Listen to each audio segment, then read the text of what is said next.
আজকে এই স্পেশাল বিশ্লেষণে আপনাদের সবাইকে স্বাগত জানাচ্ছি।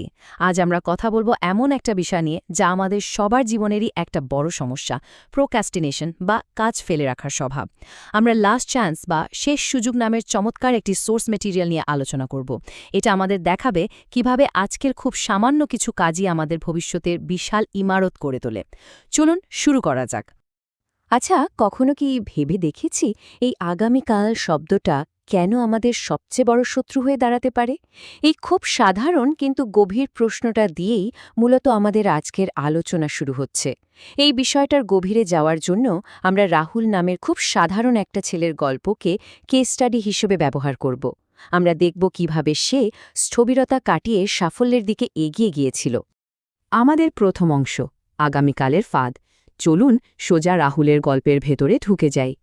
রাহুলের সবচেয়ে বড় সমস্যা ছিল সবকিছু ফেলে রাখা। প্রতিদিনের সাধারণ অজুহাতগুলো তার জীবনে ঠিক পাহাড়ের মতো জমতে থাকত। সামনে পরীক্ষা, রাহুল বলতো, আরে কাল থেকে পড়ব।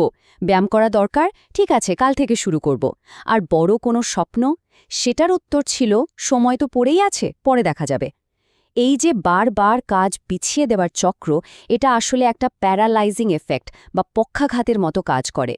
এটা আক্ষরিক অর্থে সামনে এগোনোর পথ একেবারে আটকে দেয়। ঠিক এইরকম একটা সময়েই রাহুলের স্কুলে এমন একজন শিক্ষক আসলেন যিনি নিজে অনেক লড়াই করে সফল হয়েছিলেন।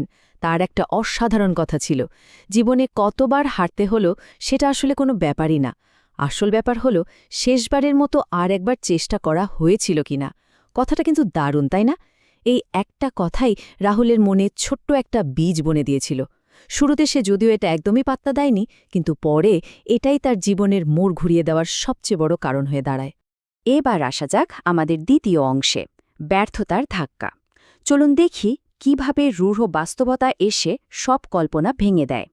সোর্স মেটেরিয়ালটা এখানে এসে বেশ বড় সড় একটা মানসিক ধাক্কা দেয়। বোর্ড পরীক্ষার রেজাল্ট বেরোলো, আর রাহুল সে ফেল করল। ভাবা যায়, একদিকে তার সব বন্ধুরা দারুণ রেজাল্ট করে কলেজে ভর্তি হয়ে জীবনের দিকে এগিয়ে যাচ্ছে, আর রাহুল পুরোপুরি থমকে গিয়ে একা বাড়িতে বসে আছে। এই পরিস্থিতিটা আমাদের খুব কঠিন একটা শিক্ষা দেয়। সময় কিন্তু কারোর জন্যই বসে থাকে না, আর অবহেলার মাসুল একসময় কড়াই গণ্ডায় চুকোতেই হয়। ব্যর্থতার সেই চরম মুহূর্তে একা ঘরে বসে রাহুল নিজেকে খুব কঠিন এবং অস্বস্তিকর একটা প্রশ্ন করেছিল। আমি কি সত্যিই চেষ্টা করেছিলাম? বিশ্বাস করুন, আয়নার সামনে দাঁড়িয়ে নিজেকে এই প্রশ্নটা করা কিন্তু মোটেও সহজ কোনো কাজ নয়। এবং সবচেয়ে গুরুত্বপূর্ণ বিষয়টা হলো সেই প্রশ্নের উত্তর। উত্তরটা ছিল না। সে আসলে চেষ্টাই করেনি। নিজের প্রতি চরম সততার ঠিক এই মুহূর্তটাই তার পুরো জীবন পরিবর্তনের মূল ভিত্তি হয়ে দাঁড়ায়। সে নিজের কাছে অন্তত এটা স্বীকার করতে পেরেছিল যে তার এই ব্যর্থতার দায় পুরোপুরি তার নিজের। আর আমরা সবাই জানি, নিজের ভুল বুঝতে পারাটাই যে কোনো পরিবর্তনের একদম প্রথম ধাপ। আমাদের তৃতীয় অংশ, পরিবর্তনের ছোট ছোট ধাপ। এখানে আমরা দেখব কিভাবে কোনো অবাস্তব চিন্তা ছাড়াই সে ঘুরে দাঁড়িয়েছিল। মূল সোর্সটা এখানে দারুণ বাস্তবসম্মত একটা পদ্ধতির কথা বলে। এটাকে আমরা বলতে পারি মাইক্রো হ্যাবিট বা ছোট অভ্যাসের বিজ্ঞান। পরের দিন সকালে উঠে রাহুল কিন্তু বিশাল কোনো প্ল্যান করে বসেনি। সে শুধু ঠিক করেছিল একটু চেষ্টা করবে। সে মাত্র ৩০ মিনিট পড়ল, ব্যাস। পরের দিন সেটা হলো ১ ঘন্টা। এভাবেই খুব সাধারণ একটা চেষ্টা ধীরে ধীরে একটা শক্ত রুটিনে বদলে গেল। এটা আমাদের মনে করিয়ে দেয় যে বড় পাহাড় টপকাতে হলে আগে ছোট পাথরগুলো পার হতে হয়। এই ব্যাপারটা সত্যিই চমৎকার। রাহুলকে কিন্তু কেউ চাপ দেয়নি, কেউ জোর করে তাকে পড়তে বসায়নি।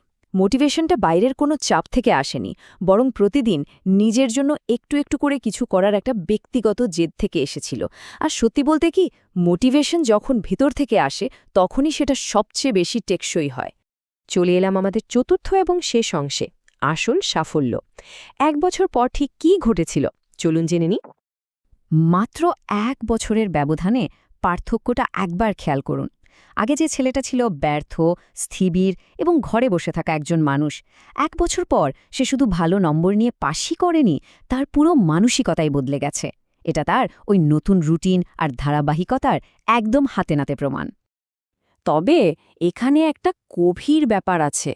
পরীক্ষায় পাশ করা বা ভালো নম্বর পাওয়াটা কিন্তু এখানে আসল ঘটনা নয়। ওটা ছিল জাস্ট একটা বাই প্রোডাক্ট। আসল সাফল্য সেই নম্বরগুলো ছিল না। আসল বিজয় ছিল নিজের মানসিকতার পরিবর্তন। ওই যে সব কাজ ফেলে রাখার পুরনো ক্ষতিকর অভ্যাসটা ছিল, সেটাকে পুরোপুরি জয় করাটাই ছিল তার সবচেয়ে বড় অর্জন।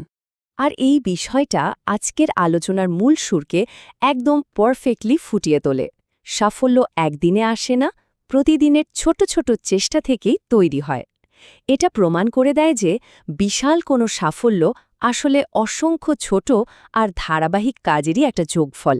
রাতারাতি সফলতার বলে কিচ্ছু নেই, পুরো ম্যাজিকটাই লুকিয়ে থাকে প্রতিদিনের ধারাবাহিক কাজের মধ্যে।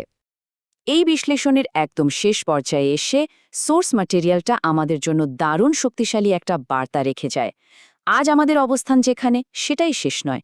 আজ আমরা যা করছি সেটাই আমাদের ভবিষ্যৎ তৈরি করছে। এই কথাটা সঠিক সময়ের জন্য অপেক্ষা করার মিথ্যে ধারণাটাকে একেবারে ভেঙে চুরমার করে দেয়। আমাদের ভবিষ্যৎ কোনো দূরের বিষয় নয়, এটা আমাদের আজকের কাজেরই রিফ্লেকশন। আর এটা আমাদের অবিস্মরণীয় একটা শেষ চিন্তার খোরাক যোগায়।